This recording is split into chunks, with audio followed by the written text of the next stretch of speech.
네, 3월 14일 월요일입니다. 오늘 아침 신문은 어떤 소식 다뤘는지 짚어보겠습니다. 이현용 아나운서가 주요 내용 정리했습니다. 어서 오십시오. 안녕하십니까? 네, 오늘 첫 번째 소식 보겠습니다.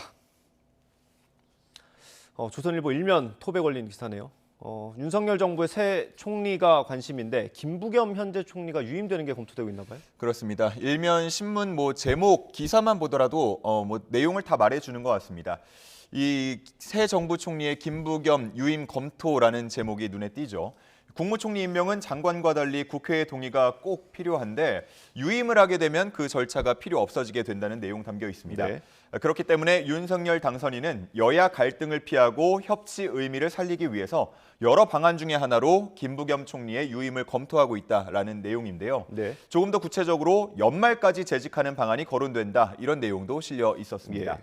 이 신문은 김부겸 총리가 지난 2000년 16대 총선에서 국민의힘 전신인 한나라당 후보로 당선된 바 있다는 내용도 싣고 있었고요. 예. 또 윤 당선인과 대학 시절에 친분이 있었다는 점도 언급하고 있었습니다. 예. 다만 이 신문은 김 총리 측 인사가 이 유임안을 김부겸 총리에게 직접 전하지는 않았다고 설명을 했는데 네. 검토되는 여러 카드 중에 하나고 아직 당사자의 의견은 확인되지 않았다는 의미로 보면 되겠습니다. 네. 다른 신문들 보니까 어제 인수위원장으로 임명된 안철수 위원장이 총리로 직행할 가능성이 있다는 보도도 많았는데요. 예. 향후 움직임이 참 궁금해지는 대목입니다. 네, 그러게요. 김부겸 총리 유임 카드는 사실 실현 가능성을 떠나서 좀 신선한 생각인 것 같긴 합니다. 앞으로 예. 어떻게 될지 지켜봐야 될 것 같고요. 다음 소식 보겠습니다. 네, 민주당 이제 비대위 체제로 돌입을 했죠. 오늘부터 공식 활동을 들어가는데 이 비대위 전환했는데 여전히 윤호중 원내대표에 대한 책임론이 좀 있는 모양이에요. 예, 그렇습니다. 민주당 비대위가 어제 인선안을 발표했고 이제 오늘 공식 출범할 예정입니다. 네. 서울신문에 실린 보도를 보면요. 청년과 여성이 전진 배치되었다라는 점이 눈에 띈다는 내용이 있었고요. 예. 하지만 당내에서 윤호중 비대위원장의 책임론이 적지 않다는 내용도 크게 실려 있었습니다. 여기 나온 것만 정리를 하자면요. 예. 김두관, 이수진, 정춘숙 의원이 윤호중 비대위 체제에 강하게 반발했다고 하는데 6월에 있는 지방선거를 포기한 거나 다름없다라는 반응을 한다던가 예. 비상식적인 일이다 이런 말을 한다고 합니다. 또 민주당 보좌진 협의회도 쇄신을 이끌 수 있는지 걱정이 앞선다는 반응을 내비쳤습니다. 예. 오늘부터 활동이 시작되는데 당장 혼란이 좀 수그러들 것 같지는 않습니다. 그렇습니다. 앞으로 좀 쉽진 않겠네요. 다음 기사 한번 보겠습니다.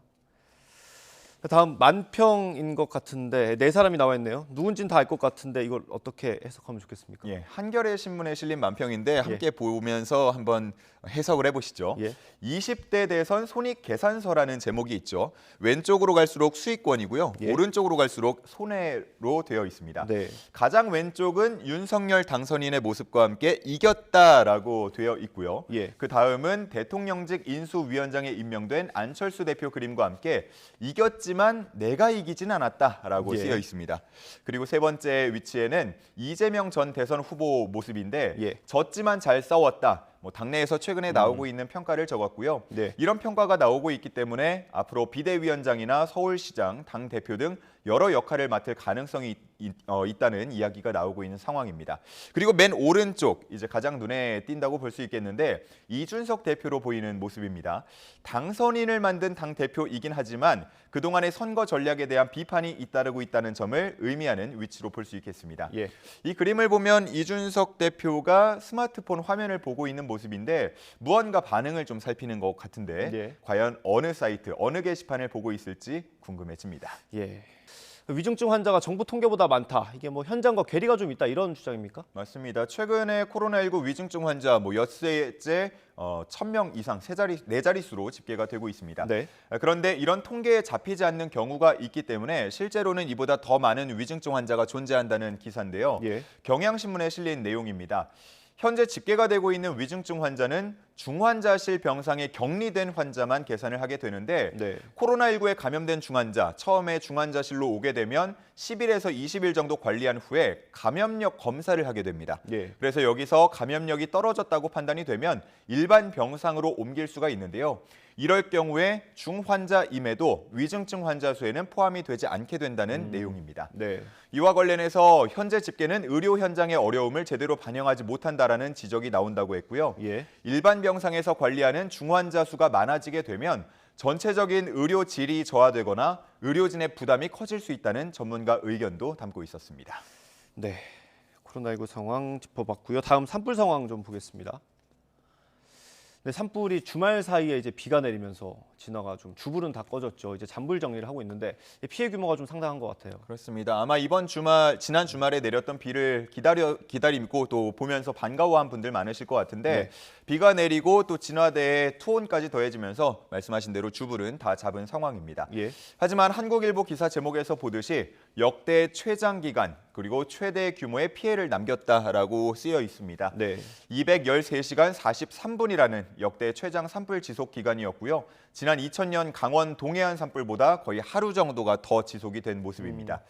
현재까지 알려진 피해를 보면 울진 삼척 지역이 2만여 헥타르, 그리고 강릉 동해까지 합치면 2만 5천여 헥타르 면적이고요. 예.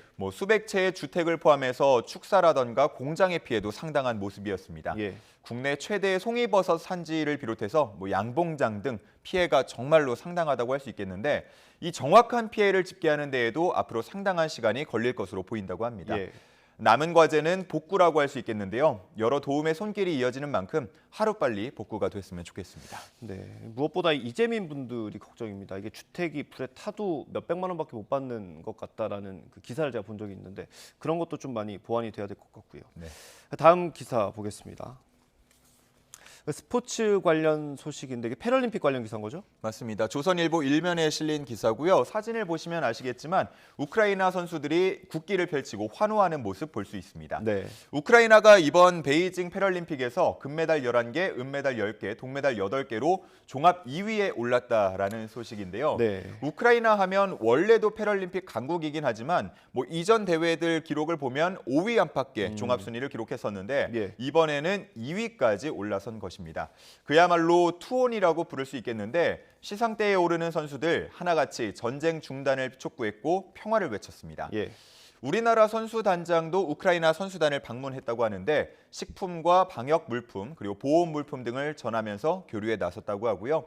우리나라와 우크라이나는 이번 대회가 끝나고도 교류를 이어갈 수 있도록 업무 협약을 체결했다고 합니다.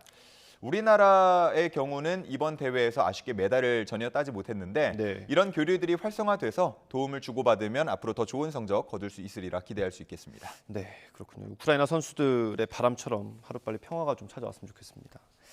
다른 스포츠 기사 하나 더 있네요. 우리나라 프로야구 소식인가 보네. 그렇습니다. 이 봄을 알리는 것 중에 여러 가지가 있는데 네. 프로야구 시범 경기도 그중 하나로 볼 수가 있겠습니다. 예.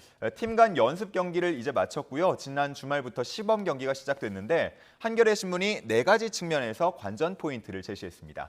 하나씩 보면요. 예. 첫 번째는 이적생들의 활약을 볼 수 있겠는데 기아로 간 나성범 선수, KT로 팀을 옮긴 박병호 선수, NC로 이적한 박건우, 손아섭 선수 등이 언제 완벽하게 적응을 할 것인가 이런 점을 좀 눈여겨봐야 한다고 했고요. 네. 두 번째는 돌아온 에이스들입니다.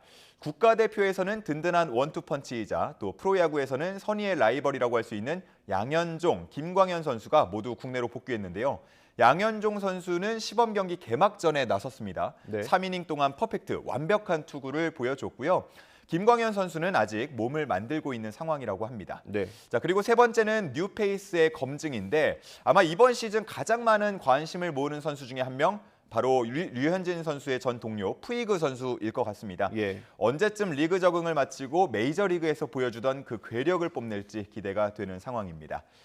그리고 마지막은 달라진 적응 환경으로 제시를 했는데요.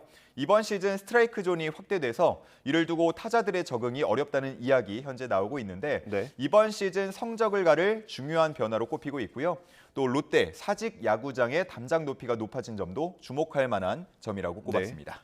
이렇게 선수들 구성만 보면 볼거리는 확실히 많아진 것 같습니다. 그렇습니다. 기대가 되네요. 오늘 마지막 기사 보겠습니다. 제목이 좀 재밌습니다. 돼지의 속마음을 알 수 있게 됐다는 건데 어떤 내용입니까? 예, 이게 공포를 느끼면 꽥꽥, 행복하면 꿀꿀이라는 제목이 담겨 있어서 눈에 예. 확 띄었는데요. 덴마크, 스위스, 프랑스 과학자들이 공동 연구한 결과입니다. 여러 가지 상황에서 나오는 돼지들의 울음소리를 인공지능으로 분석한 결과라고 하는데요. 네. 그 결과 부정적인 감정을 느낄 때 고주파 음인 꽥꽥을 긍정적인 감정일 때는 저주파음인 꿀꿀 소리를 냈다고 합니다. 예. 물론 이 공식이 다 들어맞는 건 아니었고요. 예외 상황에서는 소리의 지속 시간이라던가 진폭의 변화들이 있었다고 합니다. 이런 것까지 모두 다 분석을 하게 되면 한 92% 정도 돼지의 감정을 정확하게 알아낼 수 있었다고 하는데요.